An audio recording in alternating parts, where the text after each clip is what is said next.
Okay, so let me tell you about the forest. The one right behind my house. It's probably like a lot of woods you've seen, tall trees, kinda dense, you know? During the day, it's fine. Mostly. A little creepy sometimes, the way the sunlight gets all cut up by the leaves, making weird shadows. My little sister, Maya, she hates it even then. Says it watches her. But she's 8, so you know, imagination and stuff. Me? I'm 15. I figure I'm too old for spooky stories. Or I thought I was. We moved here about 6 months ago. Dad got a new job, something about environmental research, but he's super vague about it. Like, suspiciously vague. Mom passed away a couple of years back, so it's just us 3 now. The house is okay, a bit old, kinda isolated. The town's small, the kind where everyone knows everyone, except nobody seems to know much about the people who lived here before us. Or they just don't want to talk about it. The realtor got weirdly quiet when I asked. And the backyard just ends. And the forest begins. There's no fence, no nothing. Just grass, then dirt, then boom, trees. Big, old-looking trees. Oak, pine, some kind I don't even recognize, with bark that looks kinda slick. Anyway, the weirdness started maybe a month after we moved in. The sounds. At first, it was just normal night stuff. Crickets, the occasional owl. But then, other noises started mixing in. Snapping branches, like something heavy was walking around out there. But heavier than a deer, you know? More deliberate. Then came the rustling, like something big pushing through the underbrush, way too close to the edge of the yard. I told Dad, but he just shrugged. Said it was probably bears, or maybe coyotes. Told me to make sure the back door was locked, which, duh. But the sounds kept changing. One night I heard this clicking. Like pebbles being tapped together, rhythmic but off kilter. CHK CHK CHK, CHK, CHK CHK. It went on for ages, just outside my window, which faces the woods. I crept over and peeked through the blinds. Nothing. Just darkness and the silhouettes of trees. But the sound was right there. It made my teeth ache, it was so persistent. Then it just stopped. Dead silence. Not even crickets. That was almost worse. Maya started having nightmares around the same time. Waking up screaming, saying monsters were scratching at her window. Her room also faces the woods. Dad tried telling her it was just branches scraping the glass in the wind, but her window doesn't have any branches near it. Not even close. I checked. He started putting this weird white noise machine in her room, said super loud. Said it would help her sleep. It mostly just gives me a headache from down the hall. Dad's been acting weirder too. He's always been a bit reserved, especially after Mom, but this is different. He spends hours in his study, which he keeps locked. And sometimes, late at night, I see lights on out near the edge of the woods. Not flashlight beams, more like dim, steady glows, different colors sometimes. Blue, green. I asked him about it, and he got really stern, told me under no circumstances was I to go into the backyard after dark, let alone near the tree line. Not just because of bears, he said, but because the ground back there is unstable. Sinkholes or something. Which is weird because it looks perfectly solid. He even put up these little metal posts along the edge of the lawn, maybe 50 feet from the trees, tied with faded red tape. Said we weren't to cross that line after sunset. Ever. Protocol, he called it. Weird word to use for keeping your kids out of the yard. Protocol. Then there was the whispering. This was the thing that really got under my skin. A few weeks ago, I was up late, trying to finish some stupid history paper. Everyone else was asleep. I had my window cracked open just a tiny bit for some air. And I heard it. Faint, like the wind was carrying it, but it wasn't windy. It sounded like voices, multiple voices, whispering indistinctly. I couldn't make out any words, just the sibilant, hissing sound of it, rising and falling. It felt wrong. Cold. I slammed the window shut and locked it, my heart pounding like crazy. I stood there, listening, for probably half an hour. The whispering continued, seeming to press right up against the glass. Then, like the clicking, it just stopped. I haven't told Dad about the whispering. Or Maya. She's scared enough already. And Dad? I don't know.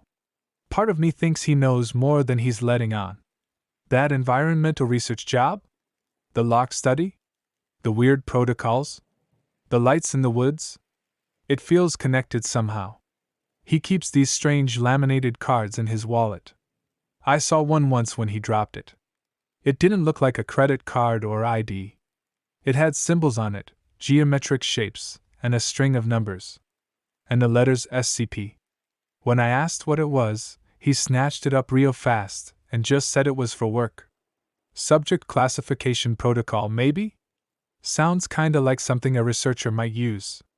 But it felt off. Last night was the worst so far. It wasn't a clicking or a whisper. It was a hum.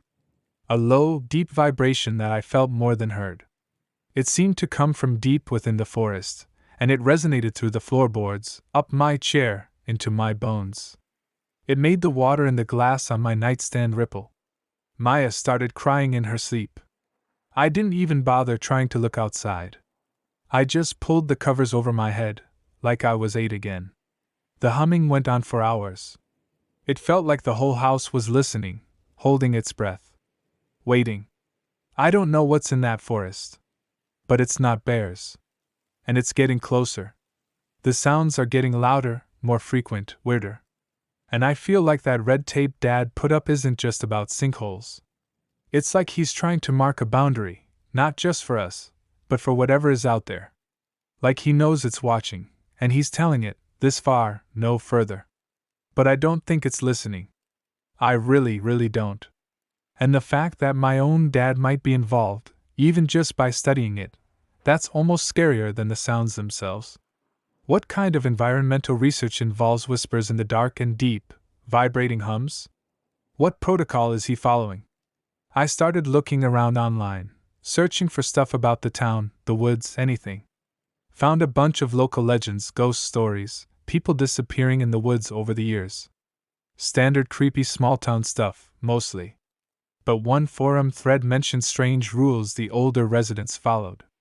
Never hang mirrors facing the woods. Always bury fallen fruit from trees near the edge, never eat it. Never answer a voice that sounds familiar if you can't see who's calling from the trees. Weirdly specific stuff. Like Dad's protocol. It mentioned something called the Perimeter Agreement, but there were no details, just warnings not to dig into it. Someone else mentioned strange symbols found carved into trees deep inside, symbols that matched the ones I saw on Dad's card. SCP. Secure, contain, protect? It sounds crazy, right? Like something out of a video game. But late at night, when the humming starts, or the clicking, or the whispering, it doesn't feel so crazy. It feels terrifyingly real. I need to figure out what Dad's really doing here. And what, exactly, is making those sounds in the forest behind my house. Because I have a sinking feeling that whatever it is, it knows we're here now. And it's curious. The next morning, things always seem deceptively normal. Sunlight streams in, birds chirp, actual birds, thankfully. Dad makes pancakes like nothing happened. He asked if I slept okay. I just mumbled yeah. But Maya looked exhausted. She had dark circles under her eyes and barely touched her food. She kept glancing towards the kitchen window, the one that looks out over the backyard towards the woods. Dad noticed. He knelt down beside her, put his hand on her shoulder. Hey, sweetie, he said, his voice all gentle. Just remember the rule, okay? Stay inside the tape line, especially when the sun starts to go down. Voice all gentle. Just remember the rule, okay? Stay inside the tape line, especially when the sun starts to go down. Everything's fine as long as we follow the rules. She just nodded, staring down at her plate. Rules. Protocols. Boundaries. It all feels like a thin, flimsy shield against something. Something ancient and awake just beyond the grass. He caught me watching him, and his eyes had this hard look in them for just a second, a warning. Don't ask. Don't push. Just follow the rules. But how long can rules hold back something that whispers your name from the shadows? I looked out the window too. The woods looked still. Peaceful, even. But I just knew, it was waiting for nightfall. We all were. I spent the day trying to act normal. Went to school, zoned out in class, dodged questions from my friend Liam about why I looked like a zombie. Liam's cool, lives on the other side of town, closer to the main road. His house backs onto Mrs. Gable's prize-winning rose garden, not whatever's behind mine. He wouldn't understand. How could he? I barely understand it myself. When I got home, Dad was already there, which was unusual. His car was parked haphazardly, like he'd rushed inside. The front door was unlocked. I found him in the kitchen, staring intently at a small, handheld device. It looked like a fancy Geiger counter, but it had weird symbols on the display, not just numbers. He was muttering to himself. Fluctuations, localized resonance, containment integrity. He jumped when I said hello, quickly shoving the device into his pocket. Rough day at the office, he mumbled, forcing a smile that didn't reach his eyes. He looked stressed. More than usual. He immediately started asking about my day, trying way too hard to be normal dad. But I saw the mud caked on his boots, fresh mud, and the faint scratches on his arms, like he'd pushed through dense brush. He hadn't been at any office. He'd been out there. In the woods. Near the source of the sounds. What was he measuring? What containment was he worried about? That night, the sounds started earlier than usual. Just after sunset, while Dad was trying to get Maya to eat her dinner. It wasn't the clicking or the whispering this time. It was a scraping sound. Long, slow scrapes, like claws dragging against rock or maybe wood. Dragging along the side of the house. My fork clattered onto my plate. Maya froze, her eyes wide. Dad slammed his hand on the table, making us both jump. It's nothing, he snapped, louder than necessary. Just the house settling. Or raccoons.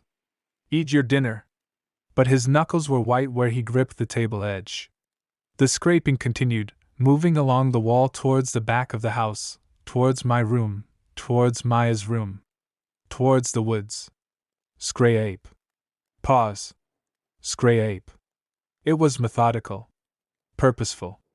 Dad got up abruptly. I need to make a call, he said, his voice tight. He went into his locked study. A few minutes later, I heard his muffled voice, tense and urgent. I couldn't make out the words, just the tone. Like he was reporting something.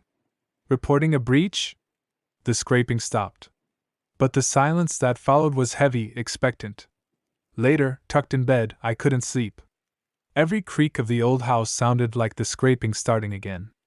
I kept thinking about Dad's muddy boots, the device, his talk of containment. He wasn't just studying the woods. He was involved. He was part of whatever was trying to keep whatever was in there. And it sounded like maybe, just maybe, it wasn't working anymore. I decided I had to know more. Waiting for Dad to explain wasn't going to happen. The next day was Saturday. Dad said he had to go into the lab for a few hours, leaving me in charge of Maya. He gave me the usual warnings. Stay inside. Keep the doors locked. Don't go near the woods. Call him if anything at all, felt weird. The way he stressed, anything, made my stomach clench. As soon as his car disappeared down the driveway, I went straight to his study. Locked, naturally. But I'd seen where he sometimes hid a spare key, under a loose floorboard beneath the rug just outside the door. Bingo. My hands were shaking as I unlocked the door and slipped inside. It wasn't what I expected. No bubbling beakers or complex machinery. Just bookshelves filled with binders labeled with codes and dates, maps covering the walls, topographical maps of our area, but marked with strange symbols and zones labeled Restricted Access or Monitoring Area Z4. The forest behind our house was heavily marked, circled in red, with annotations like Auditory Phenomenon Spike Log 77B and Perimeter Resonance Shift Urgent. On his desk was a computer, password protected. Damn. But next to it was a thin file folder. It wasn't marked top secret or anything, just local protocol reminders. Henderson House. Henderson House. That must be what they called our place. I flipped it open. Inside were laminated sheets, similar to the card I'd seen him drop. Rules. Procedures. Rule 7. In the event of sustained auditory phenomena exceeding 70 decibels or exhibiting coherent linguistic patterns, initiate quiet lock protocol. Rule 12. Visual contact is level 4 classified. Do not engage. Report immediately. Evacuate non-essential personnel, family, if breach is suspected. Rule 19. Under no circumstances approach or interact with Flora Designation 73 Whisperwood. Psychoactive pollen dispersal risk. Whisperwood? Was that the name for those slick bark trees? And coherent linguistic patterns? Did that mean the whispering could actually start talking? Non-essential personnel. That's what Maya and I were. Expendable if things went bad. Then I saw it. A list of emergency contacts. Not 911. Numbers labeled Containment Breach Hotline, Rapid Response Team Delta, Site Director Wallace. This was way bigger than environmental research. This was containment. Dad was part of some organization, probably the SCP thing I'd read about, tasked with keeping something in those woods locked down. And our house was ground zero. I heard a floorboard creak downstairs. Maya. I quickly put the file back, relocked the door, replaced the key, and smoothed the rug, my heart hammering against my ribs. What were you doing? Maya asked, standing at the bottom of the stairs, clutching her stuffed bunny. Just looking for a book. I lied, trying to sound casual. She didn't look convinced. It's quiet today, she whispered. Too quiet. She was right. The usual daytime forest sounds were absent. No birdsong, no squirrels chattering. Just silence. A heavy, waiting silence. It felt like the woods knew I'd seen the files. Knew I was starting to understand. And it didn't like it. That afternoon, while Maya was drawing at the kitchen table, pictures of tangled, dark trees with red eyes peering out, I noticed something outside. One of the red tape markers Dad had put up along the edge of the lawn was gone. Not fallen down, but gone. The metal post it had been tied to was bent sharply sideways, almost snapped off at the base. Like something incredibly strong had just casually pushed it over on its way past. I felt a cold dread creep up my spine. The boundary had been crossed. I didn't tell Maya. I just locked the back door, checked the windows again. Dad wasn't answering his phone. I tried the lab number he'd left, but it just rang and rang. The silence outside stretched on, thick and unnatural. As dusk began to settle, painting the sky orange and purple, a new sound started. Not from the woods this time. It was closer. It sounded like humming. A low, discordant hum, almost like a distorted lullaby. And it was coming from inside the house. I followed the sound, my legs feeling like lead. It led me to the hallway closet near the bedrooms. The door was slightly ajar. The humming seemed to be coming from inside. I pushed an ornate wooden box I'd never seen before. It looked ancient. Strange symbols, similar to the ones on Dad's card and the maps, were carved into its lid. The humming was definitely coming from the box. It vibrated faintly under my fingertips when I reached out to touch it.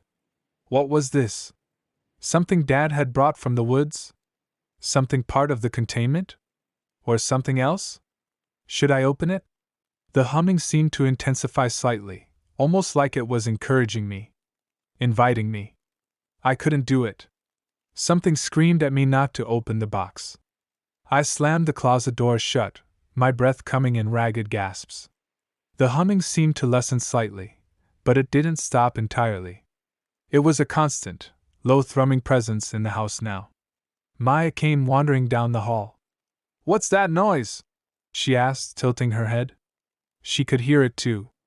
"Just the house," I said quickly, trying to steer her back towards the living room. "Old pipes, maybe." She didn't buy it. Kids know when you're lying, especially when it involves scary stuff. She kept looking back towards the closet, her brow furrowed. Dad finally came home well after dark. He looked pale and exhausted, and he had a fresh bandage wrapped around his forearm. "Trouble at the lab?" I asked, nodding towards the bandage. He flinched. "Just a clumsy accident," he said, avoiding my eyes. "Everything okay here?" I hesitated. Should I tell him about the bent post? The humming box in the closet? I looked at Maya, huddled on the sofa, looking terrified. No. Telling him would confirm his fears, maybe trigger some protocol that involved getting us out of here, separating us. And besides, a part of me, the part that had read those files, suspected he already knew. Or suspected something like this was inevitable. "Fine," I lied. "Quiet day." He nodded slowly, searching my face. "Good. That's good." But he immediately went to the hallway closet. He didn't open it, just stood listening for a moment, his hand hovering near the doorknob. Then he went into his study and locked the door. I heard the click of multiple locks engaging. The humming from the closet seemed to pulse, just once, almost in response. That night the sounds from the forest returned, but they were different. Angrier. Louder scraping, frantic rustling, and a new noise, a deep, guttural roar that shook the windows. It wasn't a bear. It wasn't anything I'd ever heard before. It sounded huge. And it sounded like it was right at the edge of the trees, maybe even closer. Maya screamed and ran into my room, burying her face in my side. Even the white noise machine Dad had put in her room couldn't drown this out. I held on to her, staring at my own window, expecting to see something pressed against the glass. The roaring went on for what felt like hours. Then, abruptly, silence. But the humming from the closet was still there. A low, constant reminder that the danger wasn't just outside anymore. It was inside too. The next few days were tense. Like living on a knife edge. Dad was home more, but seemed miles away, constantly checking his weird device, pacing, having hushed, urgent phone calls in his study. He reinforced the red tape line with thicker posts and brighter tape, like that would make a difference now. Maya refused to sleep in her own room, dragging her sleeping bag into mine each night. She wouldn't go near the hallway closet and flinched at every creak the house made. The sounds from the woods were sporadic but intense when they happened, bursts of frantic noise, snapping branches, that awful roaring, always stopping abruptly, as if listening for a response. The humming from the box in the closet remained, a low, unsettling undercurrent to our lives. It seemed loudest at night, sometimes accompanied by faint, multicolored lights visible under the closet door. I tried asking Dad about the box, point blank. "What's in the closet, Dad? The humming box?" He went completely still. His face paled. "Stay away from that closet, Jake," he said, his voice dangerously low. "Don't open it. Don't touch it. That's not a suggestion. That's an order. A protocol." He wouldn't say more, just retreated back into his shell of secrecy. But his reaction confirmed it. The box was important.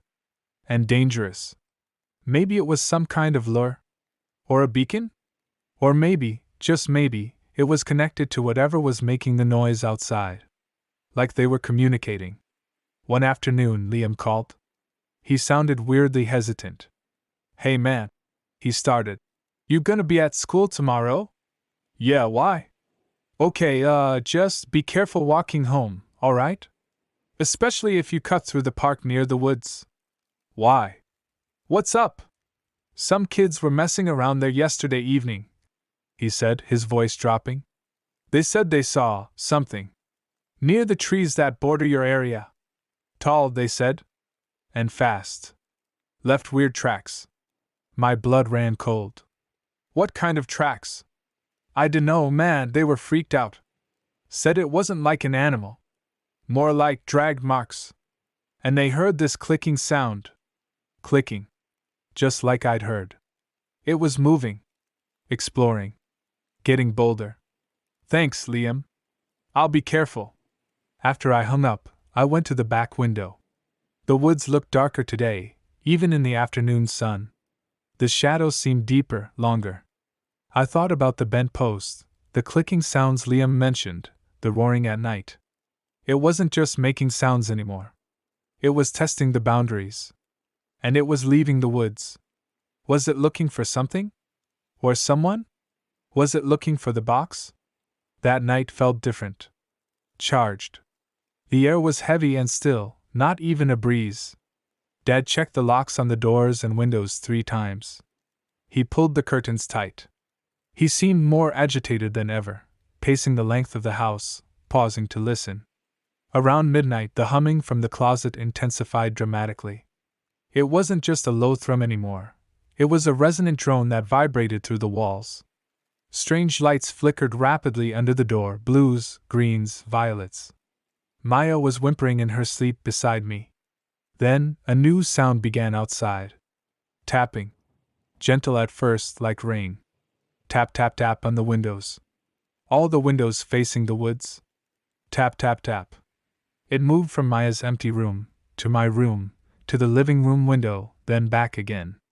Consistent. Rhythmic. Like it was checking each one. Dad froze in the hallway, his face a mask of dread. He held up a hand, signaling for me to stay quiet, stay put. The tapping grew louder, more insistent. Tap, tap, tap. Then it changed. Scratching. Fingernails, or claws, drawing down the glass. Scree. My breath hitched. Maya woke up with a gasp, her eyes wide with terror. The scratching moved to the back door. Louder now. Gouging sounds. Splintering wood. Whatever was out there wanted in. Badly. Dad backed away from the hallway, towards his study. He fumbled with his keys, his hands shaking violently. Jake! The closet! Get the box! He yelled, his voice cracking. Bring it to the study! Now! Me? Get the humming, glowing, terrifying box? While that thing was trying to claw its way inside? Why? What is it? I shouted back over the awful scratching. No time! Protocol Amber! Just get it! He disappeared into the study, slamming and locking the door behind him. I could hear him shouting into his phone. Breach imminent! Perimeter compromised! Requesting immediate Delta response! It's trying to get in! The scratching at the back door stopped. Silence. For maybe 3 seconds. Then, a deafening crash from the kitchen. Glass shattering. Wood splintering. It was inside the house.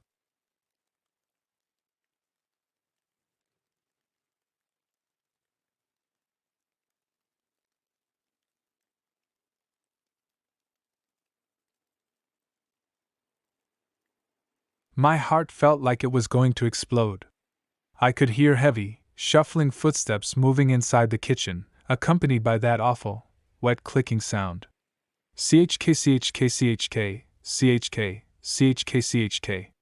Maya was sobbing, clutching my arm so hard her nails dug in. The box, Jake! Now! Dad roared from the study, his voice muffled but desperate. I had to move. I slid off the bed, pulling Maya with me. Stay behind me, I whispered, my voice trembling. We crept towards the hallway closet. The humming from the box was almost deafening now, a physical pressure in the air. The lights pulsed wildly. I reached for the doorknob, my hands slick with sweat. The clicking footsteps were coming down the hall from the kitchen. Slow. Deliberate. Closer. I yanked the closet door open. The small wooden box sat there, glowing with an internal, shifting light. It pulsed in time with the humming. It felt alive. And hungry. I hesitated for a fraction of a second. What would happen when I picked it up? The footsteps were just outside the closet now. A shadow fell across the opening. Tall. Misshapen. I snatched the box. It was heavier than it looked, and cold, despite the light and hum. As soon as my fingers closed around it, the humming changed pitch, becoming a high-frequency whine that made my teeth vibrate. The lights flared, then coalesced into a single, blindingly bright point. Bring it here! Dad yelled again. I turned, shielding Maya behind me, the glowing box held out like a shield. And I saw it. Standing in the hallway, silhouetted against the dim light from the living room, was a figure. It was tall and possibly thin, its limbs bending at angles that weren't right. Its head was too large, tilted sideways, and even in the gloom, I could see it had no discernible features, no eyes, no nose, no mouth, just smooth, pale skin stretched taut over sharp bone. Where a mouth should have been, there was only a faint, rapidly vibrating membrane, the source of the clicking sound. CHK. It slowly raised one long, multi-jointed arm, pointing a finger tipped with something dark and sharp, right at the box in my hand. It didn't seem to care about me or Maya. It wanted the box. I stumbled back, pulling Maya with me, towards the study door. The figure took a step forward, its movements jerky, unnatural. "Dad! Open the door!" I screamed, banging on it with my free hand. The clicking grew louder, faster. The figure advanced. The study door flew open. Dad stood there, pale as death, holding a strange, metallic device that looked like a cross between a taser and something from a sci-fi movie. "Get in!" he yelled. We scrambled past him into the study. He raised the device towards the figure in the hall. "Get back!" he shouted, his voice shaking but firm. The clicking figure paused, tilting its head. Then it let out a sound, not a roar, but a high-pitched shriek that pierced my eardrums. It lunged. Dad fired the device. A beam of crackling blue energy shot out, hitting the figure square in the chest. It shrieked again, staggering back, its form flickering like a bad TV signal. It wasn't solid. It wasn't entirely there. Dad slammed the heavy study door shut, throwing multiple bolts. The shrieking outside turned into furious pounding on the door, punctuated by the sickening clicks. The whole door shuddered with each impact. "Give me the box!" Dad demanded, snatching it from my hands. He rushed over to a reinforced metal cabinet in the corner, fumbled with a complex lock, and threw the box inside, slamming it shut. The intense humming stopped instantly. The lights died. Outside the study door, the pounding also stopped, replaced by silence. A heavy, waiting silence. Maya was crying hysterically. I was shaking uncontrollably. Dad leaned against the cabinet, breathing heavily, the strange device still clutched in his hand. "What was that thing?" I choked out. He wouldn't look at me. He stared at the study door, listening. "Designation 7 Alpha," he muttered, almost to himself. "Auditory lure effective. Containment field holding, for now." He finally looked at us, his eyes filled with a terror I'd never seen in him before. "We need to follow protocol. Now." He grabbed a radio from his desk. "Henderson here," Code Amber declared. "Perimeter breached by 7 Alpha. Lures secured in designated safe room. Requesting immediate extraction for non-essential personnel. Repeat, requesting extraction."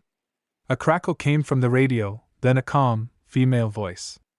"Acknowledged, Henderson. Extraction Team Epsilon en route. ETA 7 minutes. Maintain safe room integrity. Wallace sends his regards." Wallace. The site director from the file.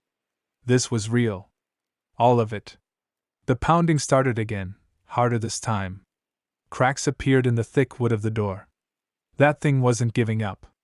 7 minutes suddenly felt like an eternity.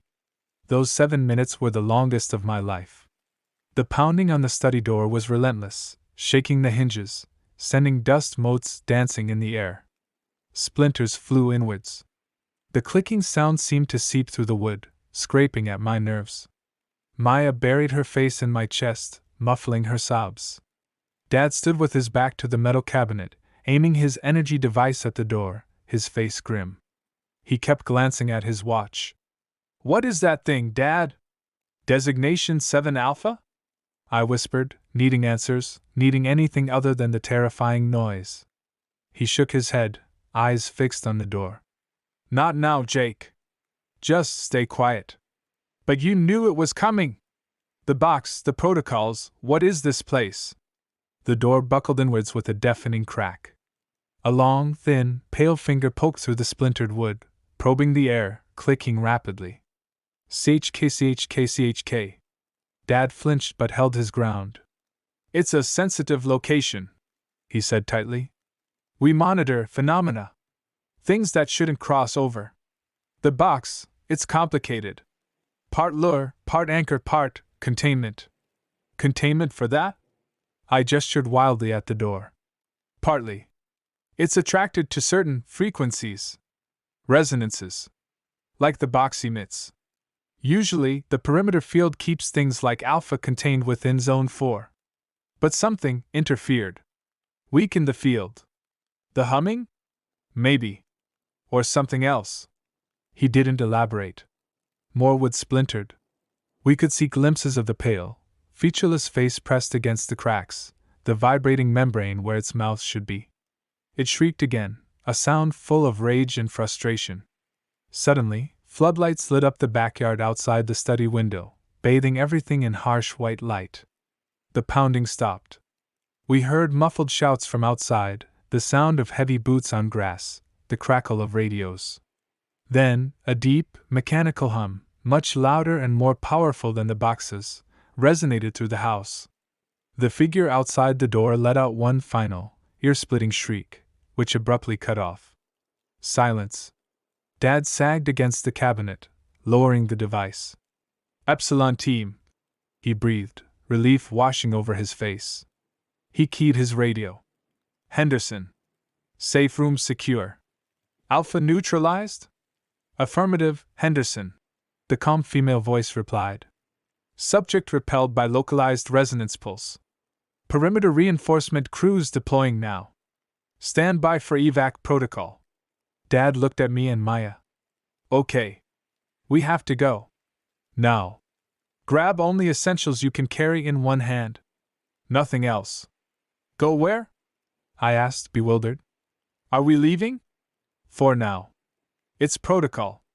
Until they assess the breach and reinforce the site. He opened the study door cautiously. The hallway was empty. The back door hung off its hinges, the frame shattered. The kitchen was a wreck, broken glass, overturned chairs. But the creature was gone. Standing in the living room were three people dressed in black tactical. They had no insignia, no markings, just functional black gear. Mr. Henderson. Ready for transport? The figure asked, their voice slightly distorted by the helmet. Dad nodded curtly. Ready. Non-essentials first. Non-essentials.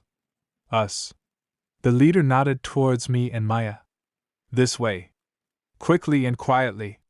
We were escorted out the front door, blinking in the sudden brightness. The yard was crawling with people in similar black uniforms. Some were setting up large, complex devices that hummed with energy, pointing towards the woods. Others were examining the ground, taking readings. Floodlights on tall stands illuminated the entire property and the edge of the forest. The red tape line was gone, replaced by a shimmering, barely visible energy barrier that crackled faintly. No one spoke to us. They moved with silent, efficient purpose. A black van with no windows waited at the curb. As we were ushered towards it, another figure emerged from the side of the house. This person wasn't in tactical gear. It was a man, older, maybe late 50s, with sharp eyes and graying hair, dressed in a simple, dark suit that still somehow looked official. He walked straight up to Dad. Robert, the man said, his voice quiet but commanding. Dad straightened up. Director Wallace?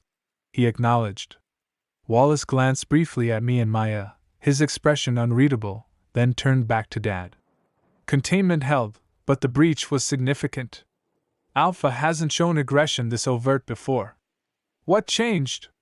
Dad hesitated, looking towards the house, towards the woods. I don't know for sure, sir.